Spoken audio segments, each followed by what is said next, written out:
नमस्कार, मैं वैदेही चौहान राष्ट्र निर्माण न्यूज की हिंदी बुलेटिन में आप सभी का स्वागत करती हूँ। तो आइए देखते हैं आज के हेडलाइंस।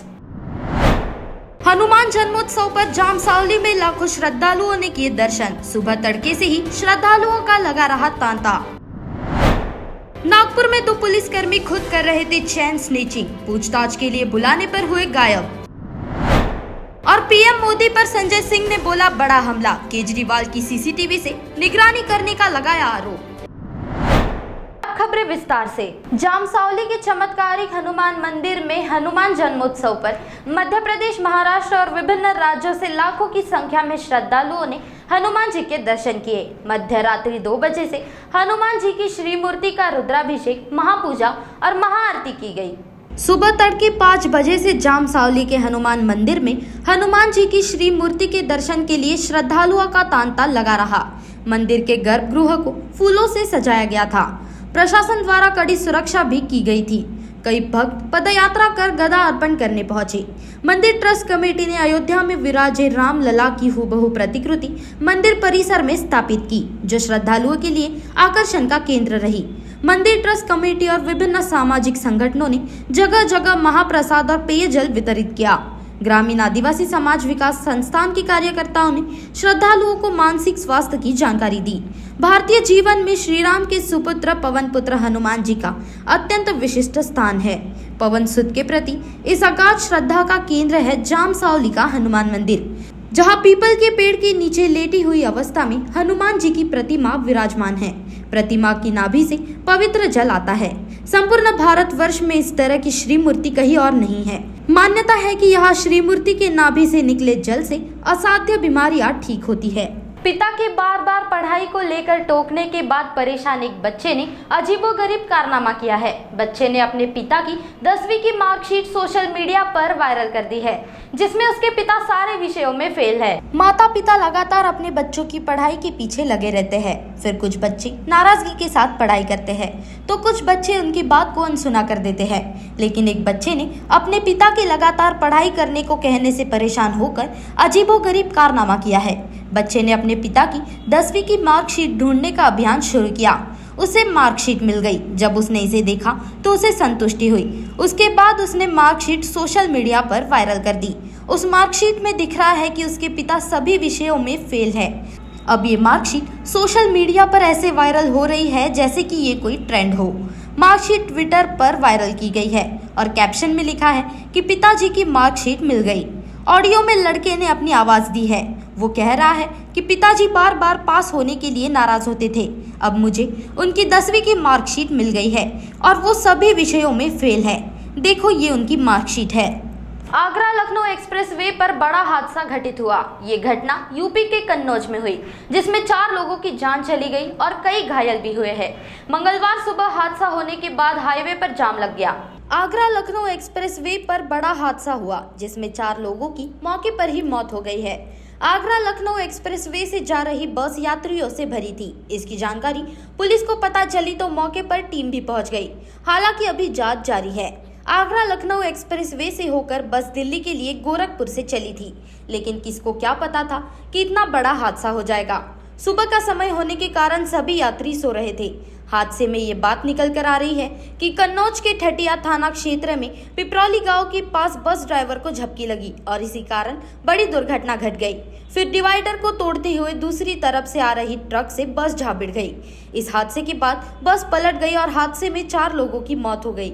लोकसभा चुनाव 2024 के दूसरे चरण के लिए प्रचार के सिलसिले में केंद्रीय गृह मंत्री अमित शाह ने आज पश्चिम बंगाल के मालदा दक्षिण में रोड शो किया। यहां अमित शाह ने ममता सरकार पर जमकर निशाना साधा। वहीं उन्होंने आगे कहा कि लोकसभा चुनाव में बीजेपी 30 से 35 सीटें जीतेगी। केंद्रीय गृह मंत्री अमित शाह ने आज पश्चिम बंगाल के मालदा दक्षिण में रोड शो के दौरान ममता सरकार पर जमकर निशाना साधा।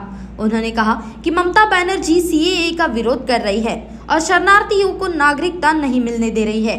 टीएमसी शासन के तहत पश्चिम बंगाल में लोग लगातार घुसपैठ कर रहे हैं। वहीं अमित शाह ने आगे कहा कि तृणमूल जैसे भ्रष्टाचारियों को बंगाल से हटाना होगा। यहाँ कटमनी की संस्कृति खत्म करनी होगी। अमित शाह ने आगे कहा कि पूरे देश के साथ पश्चिम बंगाल की जनता को मोदी की गारंटी पर भरोसा है। यहाँ रुपए वसूली के कल्चर को खत्म करने के लिए तृणमूल की हार सुनिश्चित करना होगा। बंगाल में संबोधन के दौरान केंद्रीय गृह मंत्री अमित शाह ने राम मंदिर का भी जिक्र किया। 2 पुलिसकर्मियों द्वारा दादागिरी कर चेन स्नैचिंग करने की घटना सामने आई है। ये दोनों पुलिसकर्मी कलमना थाने में कार्यरत है। युवक के गले से 3 तोले की सोने की चेन छीनने के बाद पुलिसकर्मी फरार हो गए। वाठोड़ा क्षेत्र में अंधेरे में कार खड़ी कर एक युवक विवाहित महिला के साथ अशोभनीय हरकतें कर रहा था। इस दौरान कलमना थाने में कार्यरत 2 विवादित पुलिसकर्मियों ने उन्हें पकड़ा और पैसे की मांग करने लगे। इसके बाद उस युवक के गले से दोनों पुलिसकर्मियों में से एक ने 3 तोले की सोने की चेन छीन ली और दोनों फरार हो गए। मामला वाठोड़ा थाने पहुंचा तो दोनों पुलिसकर्मियों की करतूत सामने आ गई। दोनों पुलिसकर्मियों पर वाठोड़ा थाने में युवक की शिकायत पर मामला दर्ज किया गया। दोनों की पहचान कलमना थाने के सिपाही पंकज यादव व संदीप यादव के रूप में हुई है। दोनों पहले भी विवादों में रहे हैं। चर्चा है कि इन्होंने कलमना क्षेत्र में एक सट्टा अड्डे से अवैध वसूली की थी। भनक लगने पर कलमना के वरिष्ठ अधिकारियों ने दोनों को डीबी स्क्वाड से हटा दिया था। वर्तमान में दोनों जनरल ड्यूटी कर रहे थे। चर्चा है कि पूछताछ के लिए जब वाठोड़ा थाने में बुलाया गया तो दोनों गायब हो गए। थाने में अपना पक्ष भी रखने नहीं आए। महाराष्ट्र के दिग्गज नेता और राष्ट्रवादी कांग्रेस पार्टी के प्रमुख शरद पवार ने बीते सोमवार को प्रधानमंत्री नरेंद्र मोदी पर बेहद तीखा तंज कसा। एनसीपी सुप्रीमो ने कहा कि उन्हें डर है कि भारत में एक नया पुतिन बन रहा है। शरद पवार ने प्रधानमंत्री नरेंद्र मोदी की कड़ी आलोचना की है। उन्होंने आरोप लगाया कि पीएम मोदी देश में डर पैदा करने की कोशिश कर रहे हैं और रूसी राष्ट्रपति व्लादिमीर पुतिन की कॉपी कर रहे हैं। शरद पवार ने दावा किया कि मोदी से पूर्व के प्रधानमंत्रियों ने नया भारत बनाने के लिए काम किया, लेकिन नरेंद्र मोदी केवल दूसरों की आलोचना करते हैं और इस बारे में नहीं बोलते कि उनकी सरकार ने पिछले 10 वर्षों में लोगों के कल्याण के लिए क्या काम किया है। शरद पवार ने आगे कहा कि केंद्र सरकार ने पिछले 10 वर्षों में क्या किया, ये बात बताने के बजाय मोदी केवल दूसरों की आलोचना करते रहते हैं। हमें डर है कि भारत में एक नया पुतिन बन रहा है, ऐसा आरोप उन्होंने इस दौरान लगाया। बॉलीवुड अभिनेता सलमान खान के घर के बाहर की गई गोलीबारी मामले में Mumbai crime branch gangster Lawrence Bishnoi के खिलाफ शिकंजा कसने की तैयारी में है। इस मामले में क्राइम ब्रांच लॉरेंस बिश्नोई पर मकोका लगा सकती है। मुंबई क्राइम ब्रांच सलमान खान के घर के बाहर फायरिंग करने के मामले में लॉरेंस बिश्नोई पर मकोका लगा सकती है। क्राइम ब्रांच को जांच के दौरान लॉरेंस बिश्नोई के खिलाफ कई सबूत मिले हैं। इसमें सामने आया है कि अनमोल बिश्नोई ने पूरी साजिश अपने भाई और गैंगस्टर लॉरेंस बिश्नोई के कहने पर रची थी। लॉरेंस बिश्नोई इससे पहले भी कई बार सलमान खान को धमकी दे चुके हैं। दरअसल सलमान खान के घर गैलेक्सी अपार्टमेंट के बाहर गोलीबारी की घटना की जिम्मेदारी अनमोल बिश्नोई ने एक फेसबुक पोस्ट के जरिए ली थी। मामले में 2 लोगों विक्की गुप्ता और सागर पाल को गिरफ्तार किया जा चुका है। दोनों ने 14 अप्रैल को मुंबई के बांद्रा इलाके में स्थित गैलेक्सी अपार्टमेंट में 58 वर्षीय सलमान खान के घर के बाहर गोलीबारी की और फिर मोटरसाइकिल पर बैठकर मौके से भाग गए। दोनों को 16 अप्रैल को मुंबई और कच्छ पुलिस की संयुक्त टीम ने गुजरात के भुज शहर के पास स्थित एक मंदिर परिसर में पकड़ा था। भारत में डीप फेक वीडियोस का मुद्दा गंभीर होता जा रहा है। इसी बीच अब साउथ के स्टार अल्लू अर्जुन भी डीप फेक का शिकार हो गए हैं। अल्लू अर्जुन द्वारा कांग्रेस का प्रचार करते हुए एक वीडियो सोशल मीडिया पर वायरल हो रहा है। पिछले काफी समय से भारत में डीप फेक का मुद्दा गंभीर होता जा रहा है।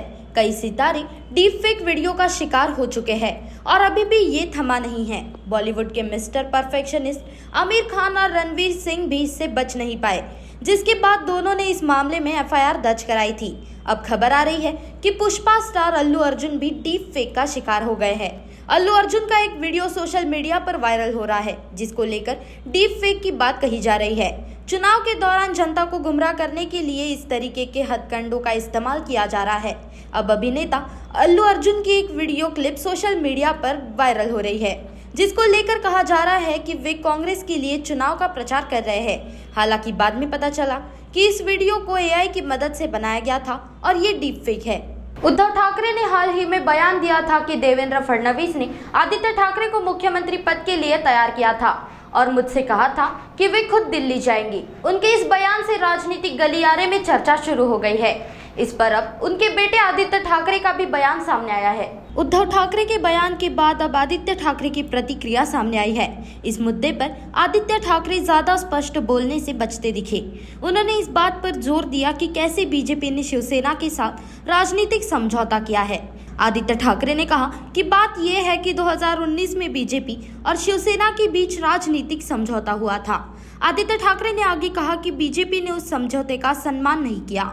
2014 में बीजेपी ने अक्टूबर में शिवसेना से अपना गठबंधन तोड़ दिया था, क्योंकि ऐसी रिपोर्ट थी कि आंतरिक सर्वे में वे अपने दम पर जीत हासिल करेंगे, तभी वे 25 साल का गठबंधन तोड़ना चाहते थे। आदित्य ठाकरे ने कहा कि ये बीजेपी के इस्तेमाल करो और फेंक दो की नीति को दर्शाता है। मुख्यमंत्री पद की बात करें तो हमारे लिए शिवसैनिक मुख्यमंत्री होना ज्यादा महत्वपूर्ण है। त्यांना किती जागा मिळतायत, भाजप किती त्यांना लढू देईल, अर्धे उमेदवार तर त्यांना बदलायला लागतात। मुख्यमंत्री शिंदे यांनी एक घटनाबाह्य मुलाखत दिली, त्याच्यामध्ये असं म्हटलंय की उद्धव ठाकरे यांनी स्वतःला मुख्यमंत्री व्हायचं आणि तुम्ही शरद पवार यांच्याकडे माणसं। मला वाटतं त्यांच्यासारखं निर्लज्ज आणि नीच व्यक्ती मी अजून पाहिली नाहीये, ज्यांनी त्यांना घडवलं, त्यांच्या पाठीत खंजीर खुपसून महाराष्ट्राशी धोका करून सगळे उद्योग तर गुजरातला पळवले, शेतकरी आत्महत्या वाढत चालल्यात आणि ज्या माणसांनी, ज्या व्यक्तींनी तुम्हाला सगळं काही दिलं, तुमची राजकीय ओळख असेल, तिकीट असेल, मंत्रीपद असेल, त्यांच्या सगळ्यात कठीण काळात पाठीत खंजीर खूप असणं आणि जाऊन मग अशी वक्तव्य करणं, ह्याच्यासारखं नीच आणि निर्लज्ज व्यक्ती मी पाहिली नाही। प्रचार गीतातून हिंदू आणि आम्ही बिलकुल काढणार नाही। पहिलं इलेक्शन कमिशननी भाजपवर कारवाई करावी। इलेक्शन कमिशनमध्ये हिंमत असेल तर आपण पाहतो ईसी हे एंटायरली कॉम्प्रोमाइज आहे, पुन्हा एकदा दिसायला लागलेलं आहे आणि जय भवानी जय शिवाजी हे काढणं हे म्हणजे महाराष्ट्र द्वेष त्यांच्या मनात आहे, भाजपच्या इलेक्शन कमिशनच्या मनात आहे। बावनकुळे म्हणतायत की आदित्य ठाकरे मुख्यमंत्री पदाच्या लायकीचे आहेत का? मला वाटतं त्यांनी ते मकावचे मुख्यमंत्री बनू शकतात का, हा प्रश्न त्यांनी विचारावा। म्हणजे आजच्या मिरवणुकीत प्रचार गीत वाजवणार तुम्ही? आजच्या मिरवणुकीत नक्की वाजवणार, अभिमानाने वाजवणार। जय भवानी जय शिवाजी आमचं ब्रीदवाक्य आहे। देवेंद्र फडणवीस, आशिष शेलार यांना अटक करण्याचा प्लॅन होता। बघा, मी एकच सांगितलंय की जे दिल्ली के मुख्यमंत्री और आम आदमी पार्टी के संयोजक अरविंद केजरीवाल शराब नीति मामले के चलते तिहाड़ जेल में बंद है। इसी बीच संजय सिंह ने मंगलवार को प्रधानमंत्री नरेंद्र मोदी पर तीखा हमला बोला है। पीएम मोदी पर संजय सिंह ने बड़ा हमला बोला है। उन्होंने कहा कि पीएम मोदी तिहाड़ जेल में बंद अरविंद केजरीवाल की 24 घंटे सीसीटीवी से निगरानी कर रहे हैं। इतना ही नहीं बल्कि उन्होंने दावा भी किया है कि जेल में दिल्ली के मुख्यमंत्री रोज झाड़ू लगा रहे हैं। मीडिया से बातचीत के दौरान संजय ने कहा कि आज मैं आपको जो सच बताने जा रहा हूँ उसे सुनकर हर कोई हैरान रह जाएगा। तिहाड़ जेल में अरविंद केजरीवाल किसी जेल में नहीं बल्कि एक यातना गृह में बंद है। जैसे कि आप सबको पता है कि हिटलर ने अपने विरोधियों के लिए यातना गृह बनवाया था, ठीक इसी तरह दिल्ली के सीएम यातना गृह में बंद है। हनुमान जन्मोत्सव पर जामसावली में लाखों श्रद्धालुओं ने किए दर्शन। सुबह तड़के से ही श्रद्धालुओं का लगा रहा तांता। नागपुर में 2 पुलिसकर्मी खुद कर रहे थे चेन स्नेचिंग, पूछताछ के लिए बुलाने पर हुए गायब। और पीएम मोदी पर संजय सिंह ने बोला बड़ा हमला, केजरीवाल की सीसीटीवी से निगरानी करने का लगाया आरोप। राष्ट्र निर्माण न्यूज के हिंदी बुलेटिन में बस इतना ही। कल फिर मिलते हैं नई खबरों के साथ, तब तक के लिए देखते रहिए राष्ट्र निर्माण न्यूज। नमस्कार।